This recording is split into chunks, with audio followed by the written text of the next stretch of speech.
Good evening. Welcome to South Asia Newsline. I'm Yeshi Chanzo. Here are the top stories we are tracking for you on Thursday, the 19th of November.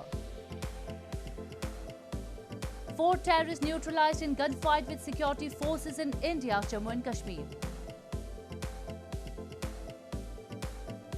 Pakistan's Prime Minister Imran Khan discusses peace process with Afghan President Ghani. And Sri Lanka's intelligence network has been reassembled, says President Gotabaya.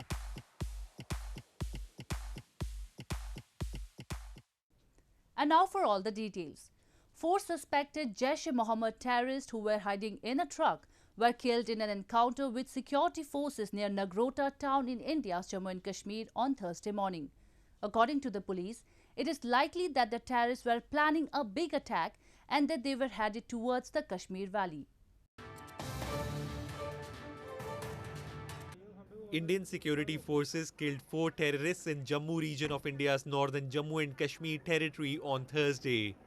2 policemen were also reportedly injured in the gunfight that ensued after the truck carrying terrorists was stopped for checking at a toll booth near Nagrota and the terrorists attacked the security personnel, Inspector General Jammu Zone Mukesh Singh said. Police also recovered huge cache of arms and ammunition from the slain terrorists. Reportedly, the terrorists were going towards Kashmir Valley from Jammu, planning for a big operation in the region during local polls that begin later this month. The militants are suspected to be from Pakistan-based militant outfit Jaish-e-Mohammed. See, this encounter started at around 5 a.m. in the morning when the police and CRPF party started searching a truck. In this encounter, 4 terrorists were killed subsequently, and a large quantity of arms and ammunition was recovered. The arms ammunition recovered includes 11 AK-47 rifles and 3 pistols, 29 grenades. Meanwhile, Pakistan Rangers violated ceasefire in the Harinagar sector of Jammu and Kashmir's Kathua district on the intervening night of Wednesday and Thursday and targeted residential areas of Maniari village. A woman suffered serious bullet injuries in the firing when a mortar blasted in their house. Several other houses were partially damaged. Amid an alarming surge in coronavirus infections in the Indian capital that have crossed the 500,000 mark, Delhi Chief Minister Arvind Kejriwal on Thursday presided over an all-party meeting to review the situation. Kejriwal later announced an increase in fine for not wearing masks and also urged people to celebrate ongoing Chhath Puja festival inside homes amid concerns of virus spread. As the coronavirus infections have surged past 500,000 in the Indian capital, Delhi Chief Minister Arvind Kejriwal on Thursday presided over an all-party meeting to review the situation. The meeting of all political parties came a day after New Delhi recorded 7,486 fresh COVID-19 cases, along with 131 new deaths, its highest single-day death toll due to coronavirus since the pandemic started, taking the overall death toll to 7,943. Although elsewhere in the country, new cases are falling, the situation is different in Delhi, where crowds have continued to throng markets in large numbers since the festive season began this month. Kejriwal later on Thursday announced the Delhi government has increased the fine for not wearing masks to ₹2,000 from 500. Expressing concern, he also urged people to celebrate the ongoing Chhath Puja festival at home instead of gathering near water bodies to take holy dip, a part of the rituals. Chhath पूजा मनाएं, अपने अपने घर पे मनाएं, बाहर एक साथ किसी भी तालाब या किसी भी ऐसी वाटर बॉडी में एक साथ ना उतरें, क्योंकि अगर हम उतरे तो सबको एक साथ कोरोना हो सकता है. The Delhi government, however, has made it clear that no fresh lockdown will be imposed in the capital amid raging speculation, but said that certain restrictions may be imposed in market areas for some days to curb the spread of COVID-19 in case such a need arises. In news from Afghanistan, Pakistan's Prime Minister Imran Khan arrived in Afghanistan's capital Kabul on Thursday on his first official visit to meet with President Ashraf Ghani and other Afghan leaders to discuss the Afghan peace process and bilateral ties. This is Imran Khan's first visit to Afghanistan since assuming office in August 2018. Pakistan's Foreign Ministry in a statement on Wednesday said that the focus would be on further deepening the fraternal bilateral relations between Afghanistan and Pakistan, the Afghan peace process, and the regional economic development and connectivity. At a time when peace negotiations between the Afghan government and Taliban representatives have stalled in Doha and violence is rising, Khan's visit is crucial for both the countries. His visit comes after the Pentagon announced this week that it would reduce the number of US military personnel in Afghanistan from 4,500 to 2,500 by mid-January. Pakistan Muslim League Nawaz leader Maryam Nawaz on Wednesday tore into Prime Minister Imran Khan's Pakistan Tehreek-e-Insaf party for rigging Gilgit-Baltistan elections and said that no one in Pakistan was ready to accept the fake election result. Meanwhile, protests have continued in the illegally occupied region over irregularities in the poll process. Pakistan Muslim League Nawaz or PMLN Vice President Maryam Nawaz on Wednesday tore into Prime Minister Imran Khan's ruling PTI, the Pakistan Tehreek-e-Insaf party, for rigging Gilgit-Baltistan elections and said that no one in Pakistan was ready to accept the fake election result. The complete but unofficial results of Sunday's elections indicate that PTI has emerged as the single largest party in the illegally occupied region. Maryam said that she had stayed in Gilgit-Baltistan for 8 to 10 days for the election campaign, and during that time the region was only voicing support for PMLN Supremo Nawaz Sharif.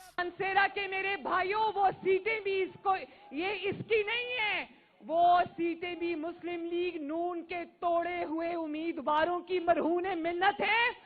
Meanwhile, Pakistan People's Party chairperson Bilawal Bhutto Zardari has also alleged irregularities and said he will use all legal options against the open and naked rigging. Protests have continued in Gilgit-Baltistan since the results were announced.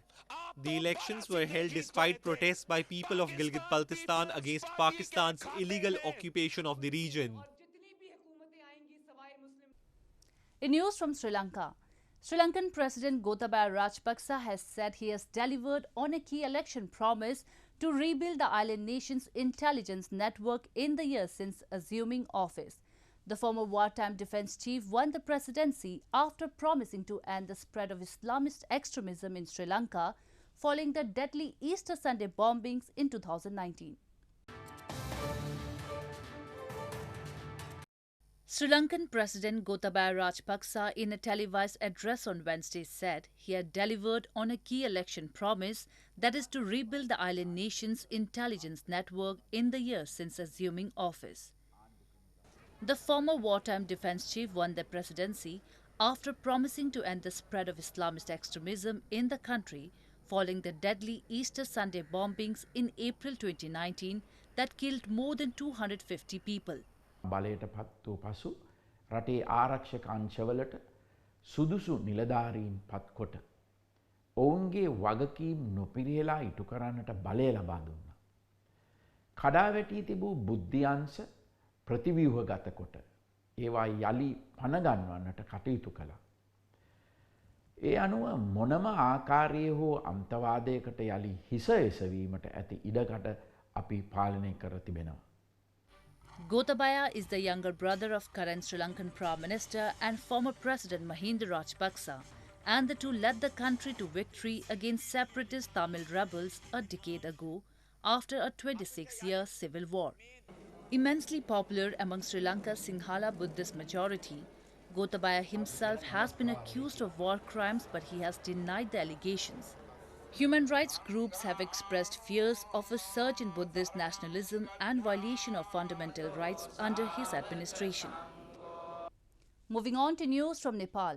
Nepal's Prime Minister and co-chair of the Nepal Communist Party, KP Sharma Oli, will be presenting a report after 10 days in reply to another co-chair Pushpa Kamal Dahal's 19-page proposal about the party's internal affairs. This comes as the long-awaited brief secretariat meeting of the ruling NCP was held on Wednesday.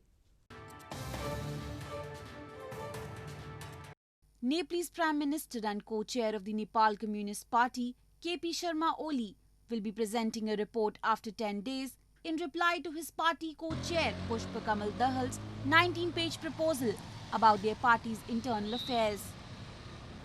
This comes as the long-awaited brief secretariat meeting of the ruling NCP was held on Wednesday afternoon. Considering Oli's proposal, the next meeting will now take place on November 28, NCP spokesperson Narayan Kaji Shrestha has informed. The Secretariat will be discussing the documents and proposals and resolve the crisis as the Dahal faction has demanded Oli's resignation, accusing him of failure on multiple fronts and ignoring party decisions. Oli is under pressure to reconcile his differences with the rival faction within his party as he is in minority in all the key bodies of the party, the Secretariat, Standing Committee and Central Committee. A young Afghan woman has opened an art gallery in capital Kabul with an aim to revive the use of felt, a traditional textile in art, to showcase our war-torn country's creativity and to try to create jobs for young people hit hard by the pandemic and the economic crisis it has caused. At a small gallery in Afghanistan's capital, Faika Sultani carefully dips a brush in paint before applying it to a felt canvas propped up on an easel. 27-year-old Sultani said she had been feeling depressed due to being out of work for nearly 2 months, a problem made worse by the coronavirus lockdown earlier this year, until she joined art enterprise Namad Company about a month ago. Painting has helped. وقت من نقاشی میکنم از بروز احساساتم روی کنوس یا روی کاغذ یا نمد فرق نمیکنه، لذت میبرم و نقاشی روی نمد برای من این نشان میده که ما میتونیم سنت قدیم دوباره زنده بسازیم و بر مردم نشان بدیم که ما میتونیم از داشته‌های افغانی خودمون استفاده بکنیم و زندگی خودمان را رنگی‌تر و زیباتر بسازیم. 21-year-old Panahi set up the Namad Gallery at the height of the coronavirus pandemic in September. Panahi currently employs 10 people, including 3 artists. نمد با یک کانسپت شروع شد و شروع نمد از زمان فصل کرونایی بود، زمانی که ما درک کردیم که فقر میتونه چقدر کشنده باشه و مرگی که از طریق فقر بیاید بسیار دردناک است. با عنوان یک جوان ما تیمی از جوانان جمع شدیم تا که بتونیم که حداقل برای خود ما و برای اطرافیان ما بتونیم که مفید واقع شویم و کارآفرینی بکنیم. Her aim was to revive the use of felt in art, a traditional textile in Afghanistan, to showcase her war-torn country's creativity and to try to create jobs for young people hit hard by the pandemic and the economic crisis it has caused. Kunal Shrestha, a 9-year-old boy, is a talented football fan from India's northeastern Manipur state. Kunal is specially abled as he only has one limb. However, with his love for the sport, he started playing the game, overcoming all challenges and hurdles in the way, and hopes to score goals soon. 9-year-old Kunal Shrestha from the capital city of northeastern Manipur state is an ardent fan of football who has proved that a firm determination and dedication can scale up highest of challenges. Kunal, who has one limb, has shown that there just needs to be enough courage and love for the sport for overcoming all difficulties. Kunal, a class 4 student, had developed a love for football, kicking pomelo in the fields. Confidence आ गया तो दोस्त लोग नहीं बोलते थे आपको खेलने से मना नहीं करते पहले दोस्त सपोर्ट में Kunal's mother said she always vowed to never let her kid feel different from his peers. She expressed as how a 9-year-old has never exhibited low esteem. During the COVID-induced lockdown, the kid was assisting his mother in preparing popsicles and snacks. The family then used to sell them in the locality. Well, that's all we have for you from South Asia this evening. Now our viewers can watch the show on SouthAsiaNewsline.com. You can also visit us on Facebook.com/AsAsiaNewsline and follow us on Twitter @AsAsiaNewsline. That's all in tonight's edition. We will see you same time tomorrow. Good night.